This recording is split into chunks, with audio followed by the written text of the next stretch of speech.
নমস্কাৰ প্ৰাসংগিক প্ৰশ্নলৈ আপোনালোকক আদৰণি জনাইছো আপোনালোকক আজি আকৌ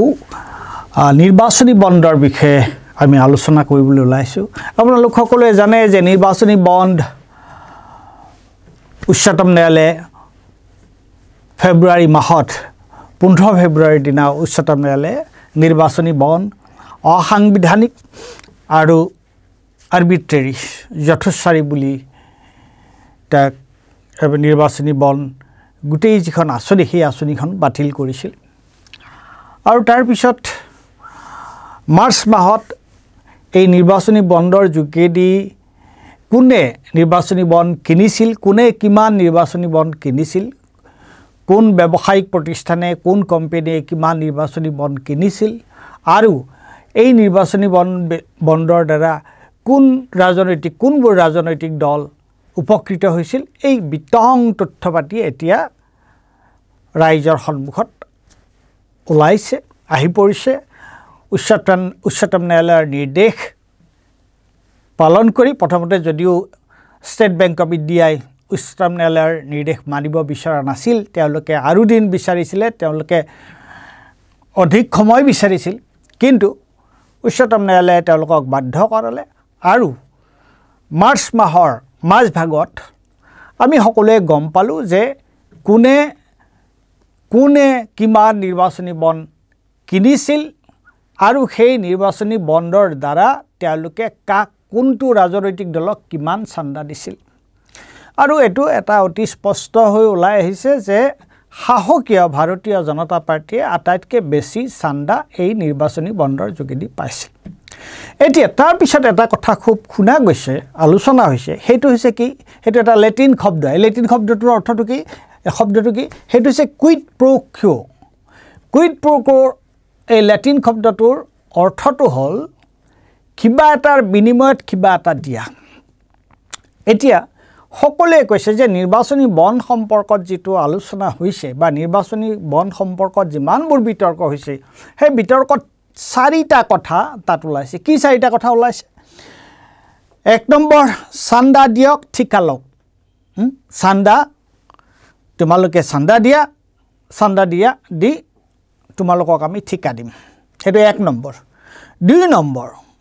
তোমালোকে যদি চান্দা নিদিয়া অৰ্থাৎ কোম্পানীবিলাকক কোৱা হৈছে যে তোমালোকে যদি চান্দা নিদিয়া তেনেহ'লে তোমালোকৰ পিছত ED CBI income tax department লাগি যাব পাৰে অনুসন্ধানৰ কাৰণে সেইটো হৈছে দুই নম্বৰ তিন নম্বৰটো কি হৈছে যে ঠিকা লওক তোমালোকক আমি কন্ট্ৰেক্ট দিম কামৰ কন্ট্ৰেক্ট দিম তাৰ বিনিময়ত তোমালোকে আমাক চান্দা দিব লাগিব নিৰ্বাচনী বণ্ডৰ যোগেদি তোমালোকে আমাক চান্দা দিব লাগিব তাৰ পিছৰ 4 নম্বৰটো কি 4 নম্বৰটো হৈছে যে এই নিৰ্বাচনী বণ্ডৰ যিটো কেলেংকাৰী এই নিৰ্বাচনী বণ্ডৰ যি গোটেইখন আঁচনি সেই আঁচনিত ভুৱা যিবোৰ কোম্পানীৰ যিবোৰ ব্যৱসায়িক প্ৰতিষ্ঠানৰ কোনো অস্তিত্ব নাই সেই ব্যৱসায়িক প্ৰতিষ্ঠানেও এই নিৰ্বাচনী বণ্ডৰ যিটো আঁচনি সেই আঁচনিৰ যোগেদি ৰাজনৈতিক দলক পইচা দিছে চান্দা দিছে ভুৱা কোম্পানী বস্তুটোৱে এটা সাংঘাতিক কথা যে এই ধৰণৰ এটা বেআইনী কাৰবাৰ কিন্তু তেনেকুৱা এই আঁচনিখনৰ যোগেদি ভুৱা কোম্পানীয়েও নিৰ্বাচনী বণ্ড কিনিছে আৰু কিনি ৰাজনৈতিক দলক চান্দা দিছে এতিয়া প্ৰশ্নটো হৈছে আটাইতকৈ গুৰুত্বপূৰ্ণ কথাটো হৈছে যে 41টা কোম্পানীয়ে এই 41টা কোম্পানীৰ 2471 কোটি টকা তেওঁলোকে চান্দা দিছে 2019ৰ পৰা 2022ৰ ভিতৰত আৰু এই যে চান্দা দিছে তেওঁলোকে এই যে 2471 কোটি টকাৰ চান্দা দিছে এই চান্দা তাৰ তেওঁলোকক ইডি CBI ইনকাম টেক্স ডিপাৰ্টমেণ্টে ৰেইড কৰা এই কোম্পানী আৰু এই কোম্পানীবিলাকৰ ওপৰত যেতিয়া এই কোম্পানীবিলাকক যেতিয়া ৰেইড কৰা হৈছিল ৰেইড কৰাৰ পিছত তাৰমানে এই কোম্পানীবিলাকত যেতিয়া তালাচী চলোৱা হৈছিল এই তালাচী চলোৱাৰ পিছত তেওঁলোকে নিৰ্বাচনী বণ্ড কিনি পইচা দিছে কিমান 1698 কোটি টকা এতিয়া প্ৰশ্ন হ'ল যে আৰু এই কোম্পানীবিলাকৰ ভিতৰত কোন কোন আছে বহুত কোম্পানী আছে মই জাস্ট কেইটামান নাম কৈ দিব পাৰোঁ সেইটো হৈছে future gaming Aurobindo pharma Megha ইঞ্জিনিয়াৰিঙে কিমান বৃহৎ ঠিকা পাইছিলে আৰু তাৰপিছত তেওঁলোকে নিৰ্বাচনী বণ্ড কিনি তেওঁলোকে চান্দা দিছিল বিজেপিক তাৰপিছত অৰবিন্দ ফাৰ্মাৰ কথাটো আপোনালোকে গমেই পায় যে অৰবিন্দ ফাৰ্মাৰ প্ৰশ্নটো দিল্লীৰ যিটো সুৰা কেলেংকাৰী তাৰ লগত কেনেকুৱাকৈ জড়িত হৈ পৰিছে আৰু তাৰ লগত তাৰ এতিয়া যিজন মূল ব্যক্তি তেওঁ এতিয়া বিজেপিৰ নিৰ্বাচনী প্ৰাৰ্থী অন্ধ্ৰপ্ৰদেশত আৰু তাৰপিছত যিটো ভুৱা কোম্পানীৰ কথা কোৱা হৈছিলে ভুৱা কোম্পানীৰ ভিতৰত 30টা ভুৱা কোম্পানী তেওঁলোকে 140 কোটি টকা বণ্ড কিনিছিল নিৰ্বাচনী বণ্ড কিনিছিলে কিনি ৰাজনৈতিক দলক তেওঁলোকে চান্দা দিছিলে এতিয়া প্ৰশ্নটো হৈছে যে এই যে উচ্চতম ন্যায়ালয়ে যে ক'লে এইটো এটা অসাংবিধানিক কথা এইটো এটা আৰ্বিট্ৰাৰী এখন স্কিম আছিলে আৰু হয় এতিয়া আৰু আমি গম পালোঁ যে কেনেকুৱা এই স্কিমৰ যোগেদি এই আঁচনিখনৰ যোগেদি কি ধৰণে কেনেকুৱাকৈ পইচা দিয়া হৈছিল এই কথাটো আগত ইতিমধ্যে উল্লেখ কৰা হৈ গ'ল কিন্তু প্ৰশ্নটো হৈছে কি যে এইটো বস্তু এই বিষয়টো এই যিটো নিৰ্বাচনী বণ্ডৰ যিটো কথা সেইটো কি ইমানতে ইয়াৰ সামৰণি পৰিব নে এই যে এটা কেলেংকাৰী এটা যে হ'ল এই যে এটা দুৰ্নীতি এটা যে হ'ল এটা যে ভ্ৰষ্টাচাৰ যে হ'ল তাৰ কিবা বিচাৰ হ'ব নে নহ'ব এতিয়া এই কথাটোক লৈ অলপতে 3 দিনমান আগতে 3 দিন কি 4 দিন আগতে কৰণ থাপাৰৰ লগত কপিল সিবালৰ এটা আলোচনা হৈছিল আৰু আলোচনাত এই কথাটো আৰু এইটো অৱশ্যে প্ৰশান্ত ভূষণেও আগতে কৈছে যে এনেকুৱা ইমান ডাঙৰ এটা কেলেংকাৰী হ'ল সেই কেলেংকাৰীটোৰ পিছত আমি গম পালোঁ কোনে কাক কি পৰিস্থিতিত নিৰ্বাচনী বণ্ড কিনি আৰু সেই নিৰ্বাচনী বণ্ডৰ যোগেদি ৰাজনৈতিক দলক চান্দা দিছে আৰু তাৰ দ্বাৰা মূলতঃ উপকৃত হৈছে শাসকীয় ভাৰতীয় জনতা পাৰ্টি গতিকে এই বস্তুটো এনেকুৱাকৈ এৰি দিয়া যাব নে এইটোৰ কিবা এটা বিচাৰ হ'ব সুবিচাৰ হ'ব এই যে যিটো কেলেংকাৰী হ'ল এই কেলেংকাৰীৰ কাৰণে কোন দায়ী এইটোৰ এটা বিচাৰ হ'ব নে নহ'ব তেতিয়া কপিল সিবালে কৈছিলে যে আচলতে ইয়াৰ এটা SIT স্পেচিয়েল ইনভেষ্টিগেশ্যন টীম এটা কৰি উচ্চতম ন্যায়ালয়ে এটা বিশেষ অনুসন্ধান সংস্থা এটা গঠন কৰি তৈয়াৰ কৰি উচ্চতম ন্যায়ালয়ে এই গোটেই বিষয়টোৰ লগত জড়িত আটাইবোৰ কথা তেওঁলোকে আলোচনা কৰি আটাইবোৰ কথাৰ অনুসন্ধান কৰিব লাগে আৰু কৰি যি ইয়াৰ কাৰণে দায়ী তেওঁলোকক উচিত শাস্তি দিব লাগে এতিয়া প্ৰশ্নটো হৈছে কি যে আৰু কপিল সিবালে তেতিয়া কৈছিলে যে কোনোবাই যদি যিসকলে এই ধৰণৰ এই সুপ্ৰিম কোৰ্টক যদি এটা পেটিশ্যন দিয়ে সুপ্ৰিম কোৰ্টত যদি এইটো আবেদন কৰে ইয়াৰ বিচাৰৰ কাৰণে আৰু তেওঁ তেনেকুৱা ধৰণৰ সংস্থাৰ হৈ সুপ্ৰিম কোৰ্টত ওকলতি কৰিবৰ কাৰণে তেওঁ ৰাজি তেতিয়া কৰণ থাপাৰে সুধিছিলে যে আপুনি এইটো R U ৱেটিং for sum পেটিশ্যনাৰ two approach U তেতিয়া কপিল সিবালে এটা কথা কৈছিল যে ৱেটিং there is no question of ৱেটিং এই প্ৰশ্ন হ'ল যে যেতিয়া কোনো সংস্থাই এইটোক লৈ সুপ্ৰিম কোৰ্টত মোকদ্দমা ৰুজু কৰিবৰ কাৰণে আগবাঢ়ি আহিব তেতিয়া তেওঁলোকৰ হৈ ওকলতি কৰিবৰ কাৰণে তেওঁ প্ৰস্তুত আৰু তেতিয়া কৰণ থাপাৰে সুধিছিলে যে এনেকুৱা ধৰণৰ কোনোবা আহিব নেকি আগবাঢ়ি তেতিয়া তেওঁ কৈছিলে তেনেকুৱা ধৰণৰ বহুত সংস্থা এই ধৰণৰ এটা এই যিটো কেলেংকাৰীটো হৈছে এই কেলেংকাৰীটোৰ সুবিচাৰ বিচাৰি বহুত সংস্থাই উচ্চতম ন্যায়ালয়ক দ্বাৰস্থ হোৱাৰ কাৰণে চিন্তা কৰি আছে আৰু দ্বাৰস্থ হ'ব বুলি তেওঁৰ বিশ্বাস আৰু হ'ব কিন্তু তেতিয়া কৰণ থাপাৰে আৰু এটা কথা উঠিছিলে যে উচ্চতম ন্যায়ালয়ে যদিহে কাৰণ এই চৰকাৰৰ বিৰুদ্ধে তেনেকুৱা এই ধৰণৰ এনেকুৱা এটা গুৰুত্বপূৰ্ণ কেছ ল'বৰ কাৰণে উচ্চতম ন্যায়ালয়ে সাহস কৰিবনে তেতিয়া মই যিটো কপিল সিব্বাল আৰু কৰণ থাপৰৰ এই গোটেই কেলেংকাৰীটো সম্পৰ্কত SIT গঠন কৰাক লৈ যিটো সাক্ষাৎকাৰ তেওঁলোকৰ মাজৰ যিটো কথোপকথন হৈছিল তাত কপিল সিব্বালে মই লক্ষ্য কৰিছিলোঁ যে তেওঁ যথেষ্ট সতৰ্কতাৰে সৈতে তেওঁ কথাখিনি কৈছিলে আৰু যেতিয়া কৰণ থাপৰে এই কথাটো সুধিলে যে উচ্চতম ন্যায়ালয়ে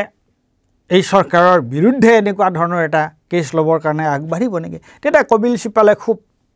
সতৰ্কতাৰে উত্তৰ এটা দিছিলে এই বুলি যে উচ্চতম ন্যায়ালয়ে কোনোবা এখন চৰকাৰৰ বিৰুদ্ধে যোৱা কিবা কৰা এইটো মূল কথা নহয় উচ্চতম ন্যায়ালয়ৰ কথাটো হৈছে যে এটা কিবা এটা বেআইনী ঘটনা হ'লে সেই বেআইনী কথাটো আইনৰ দৃষ্টিৰেহে উচ্চতম ন্যায়ালয়ে এই বস্তুটো চাব লাগে আৰু তেতিয়া অন্য এটা কথা ওলাইছিল যে কিবা কাৰণে তেওঁ কৈছে যে এই উচ্চতম ন্যায়ালয়ে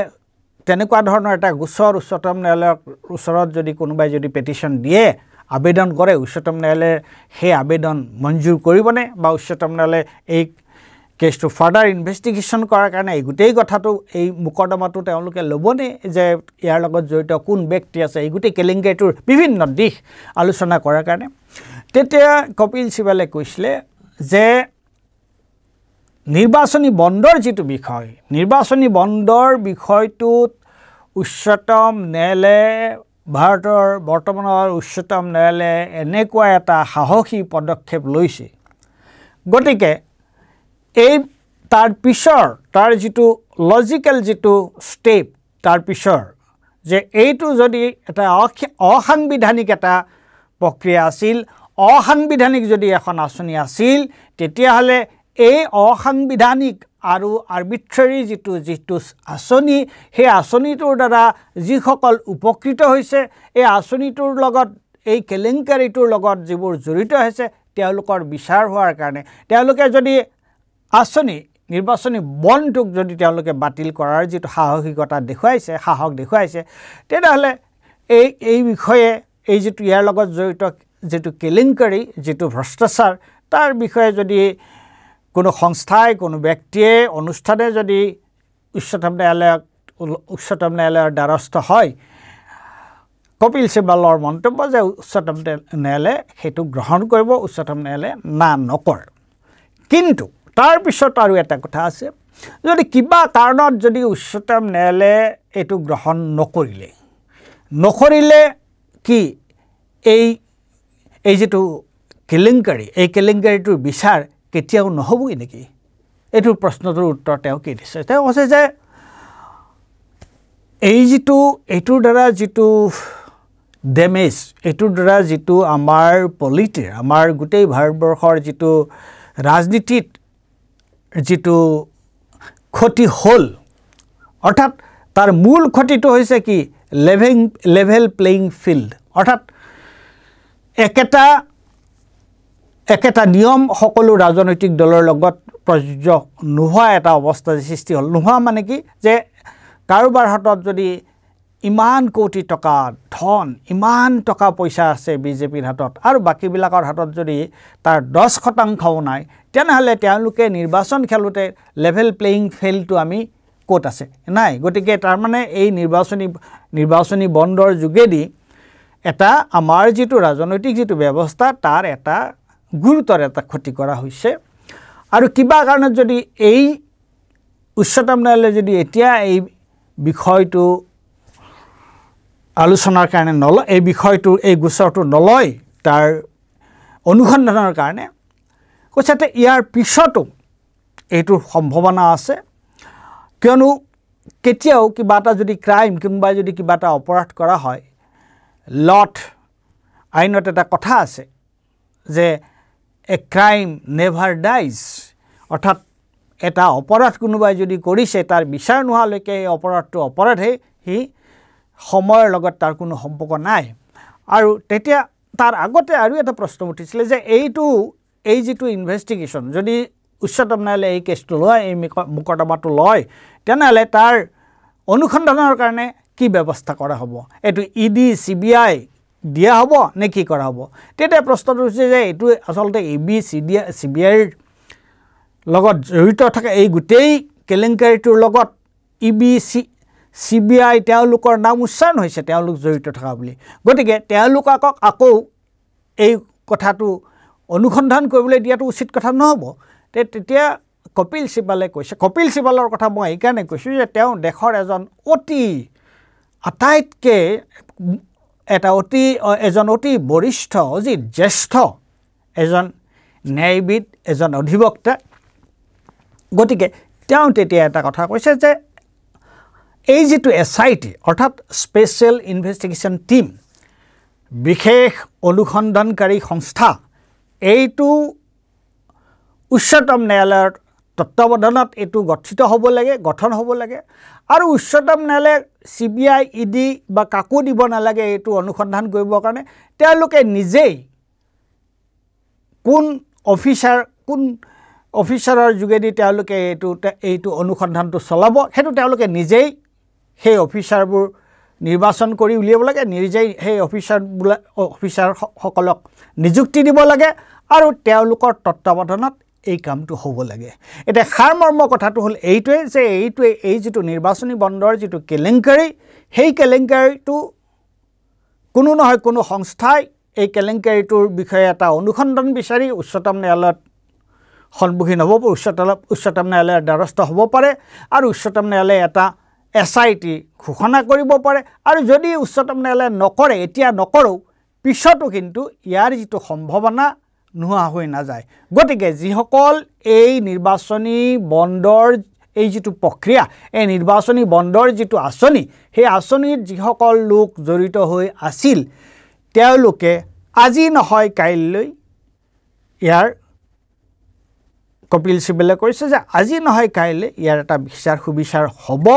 আৰু ইয়াৰ লগত যিসকল ব্যক্তি জড়িত হৈ আছে তেওঁলোকৰ এটা সুবিচাৰ হ'ব আৰু তেওঁলোকে তাৰ কাৰণে শাস্তি পাব লাগিব বুলি তেওঁ কৈছে